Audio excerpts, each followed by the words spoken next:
Das ist Gampel TV mit Wolfmother und ich habe hier der Andrew. Hello, Andrew. How are you? I'm good. How are you? I'm fine. Thank you very much.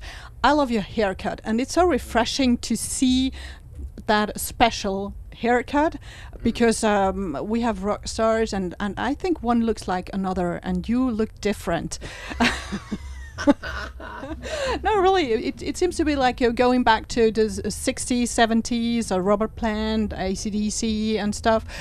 Do you also celebrate that lifestyle at home? Like, would you say? Well, I know Angus Young drinks tea, doesn't he, and smokes cigarettes. I don't smoke.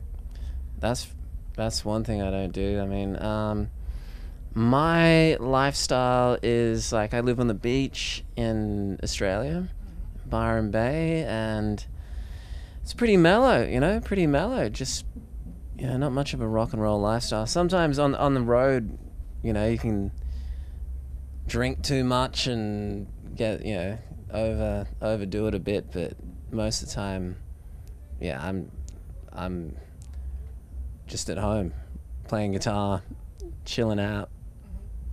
Serious lifestyle then. Yeah. Just going out for coffee. Bit of a coffee addict. That's okay. So you stay awake for the concert afterwards. Yeah. I'll stay awake and watch the other band. Oh, really? What are you going to watch then?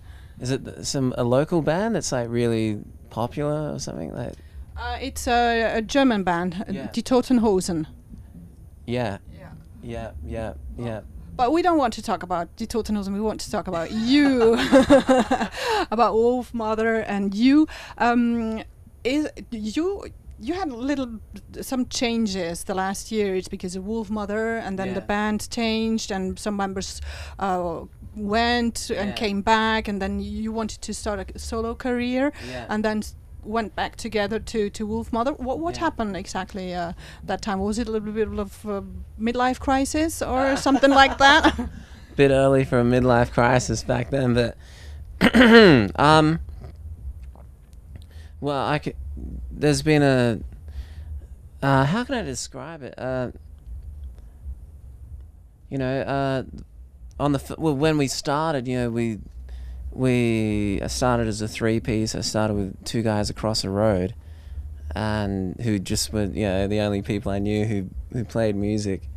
And I'd been in bands before, but the bands that I'd been in had like come last at the battle of the bands. Done one gig. Like I'd never really toured or done anything, or had a record deal or done anything kind of like professional. So we did that for as long as we could, and I think the pressure of touring and I think we did we played like 500 shows in 4 years or something. And then we were, sold 1.6 million records, won a Grammy, had all this success.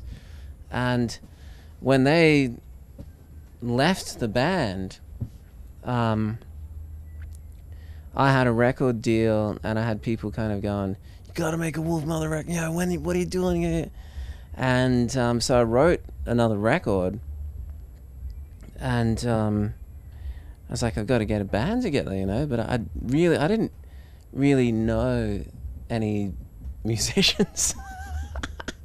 And the guy who I got in the band, like I met one guy, Dave Atkins, was at the cafe that I used to go to, washing dishes with a tea towel across his shoulder, and he's like, "Hey, I'll play drums." And I was like, "Cool." So we started hanging out, and then he introduced me to Ian, who plays the keys, who's still in the band now, 9 years later, would you believe it?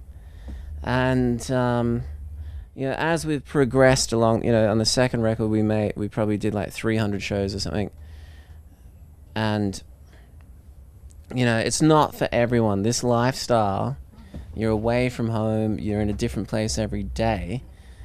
You're surrounded by a lot of, things that can drive you insane, and so some people, it's not for them after a little while, after 3 years.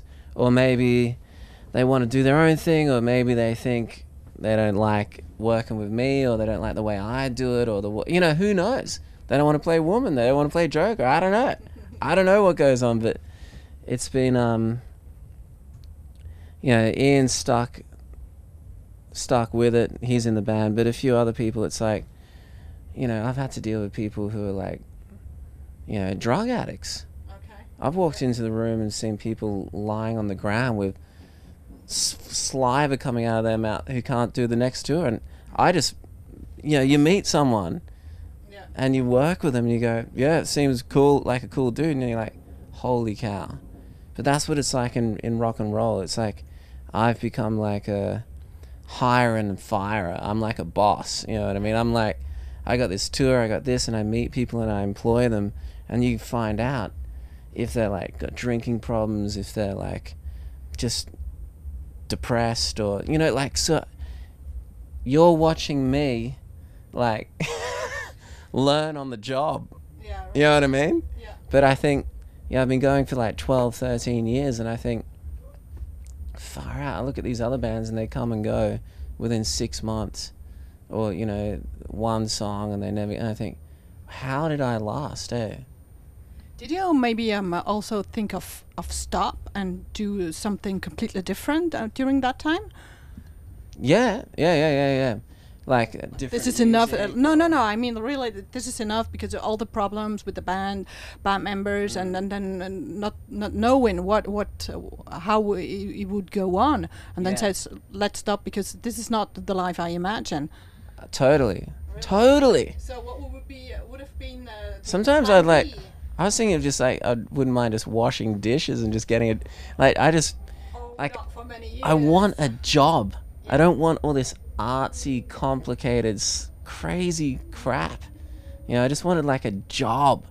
And you do something, you get it done, and you don't have to like be a psychologist or someone's best friend and do all this stuff. It's too much. But still, that would be a pity, right? Sorry? That would be a pity if you had stopped. Well, but then it draws you back in. Can't stop. And you have all those guitars. Yeah. You have a huge collection of vintage guitars. Yeah. That must be older than you are. I can explain to you why I have all those guitars. Tell me. When I was 20, when I studied photography before I did music, and I didn't even own a camera when I graduated. I was taking photos of a tin camera. I made like these pinhole cameras. Oh, really? So I was taking these photos with like tins, and to get it printed out, back then, like, digital printouts used to cost a lot of money. I had one guitar. I was like, I'm going to sell this guitar. Like, my only electric guitar is this Harmony guitar. And they sold it to me for like $500. And I used that to pay for my folio. And then I went to a guitar shop, and I saw the guitar in there for like $2,500, because it was a really nice vintage guitar. And so ever since then, I was like, I'm never selling a guitar. Mm-hmm. So that's every guitar I buy, I just hang on to it and never sell it. How many do you have? At least 30. Wow. I sold one. Yeah, I sold one in LA because it had all these problems, and I was on tour and it was crackling, and I took it into a guitar shop. And I said, would you be interested in like trading this in? They were like, no. They wouldn't even. I was like, I want to buy another one. Like, I'll buy another one. And they were like, nope. So I took it out there, took a photo of it, put it on Instagram. I said, does anyone want to buy this guitar? And I was just flooded with messages. I think so. It was 1 second and it was sold, right? Yeah, and I went across to one of the postage places, put it in a box, and just sent it to this guy in Chicago. He just paid me on PayPal. Wow. And how old is the oldest one? The oldest guitar, 50s, 53, I think. One of my acoustics. Yeah. Wow. Yeah. Older than you. Much older than you. You have lots of songs, lots of hits, and you're going to play in a few moments on stage. Just 1 hour. Yeah. It must be very difficult to choose the songs because every song is great. So How do you choose your songs for? Thanks. It's nice of you to say.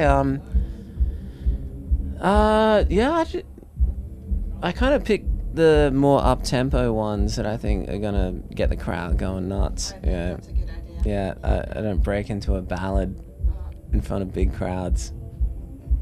That would be great. Yeah. I think the crowd is hot already, excited, and excited to see you. So it's going to be a great concert. We're looking forward to seeing you afterwards on stage. Yeah. Can you speak some German? Can you say something in German to our fans? I'll try. Yeah. Yeah. Right now. Have you got something like Ich bin Wolfmother? Ja. Thank you. Das ist der Andrew von Wolfmother on Gampel TV.